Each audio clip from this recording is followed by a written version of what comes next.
مولا میں نے سنا ہے راہب نے صرف ایک بیٹا مانگا تھا، آپ نے اسے 7 عطا کیے۔ کہا ہاں، جس کی مقدر میں جو ہوتا ہے ہم اسے عطا کرتے ہیں۔ کہ مولا مجھے راہب کی طرح 7 بیٹے نہیں چاہیے، مولا مجھے ایک بیٹا چاہیے، لیکن اکبر جیسا بیٹا چاہیے۔ صرف میرے حق میں یہ دعا کر دو۔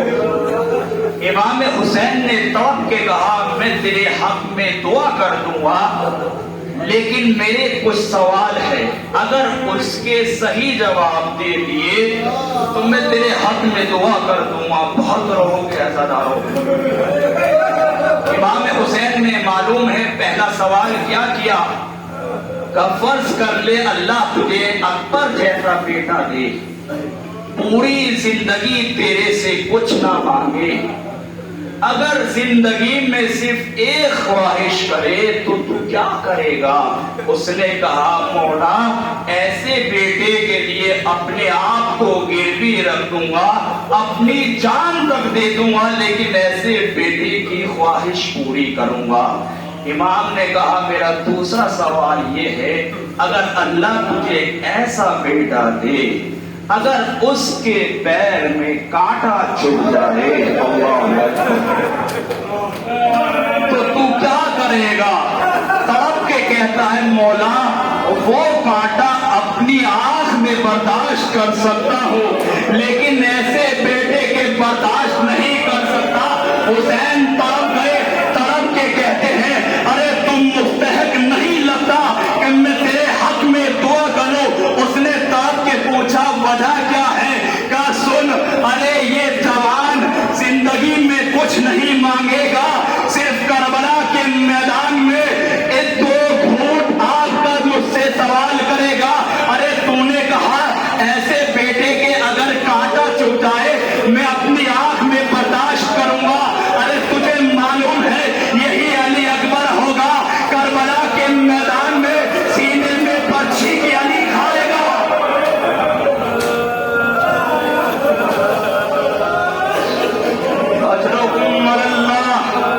خدا کو کسی غم نہ رلائے سوائے سید الشہداء کے۔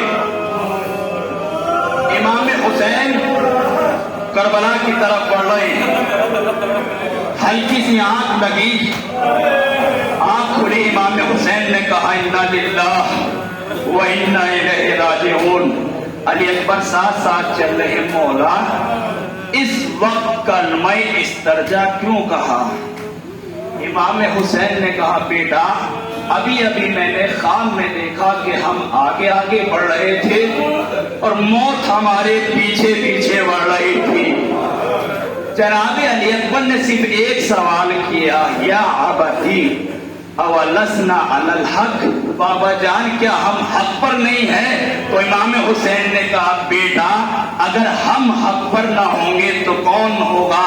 بس جناب علی اکبر نے توڑ کے کہا اذن لا نبالی موت، الموت وقع علینا اور نحن وقعنا علی الموت، کہ بابا جان اب کوئی پرواہ نہیں ہے، موت ہم پر آ گرے یا ہم موت پر آ کر گر پڑے۔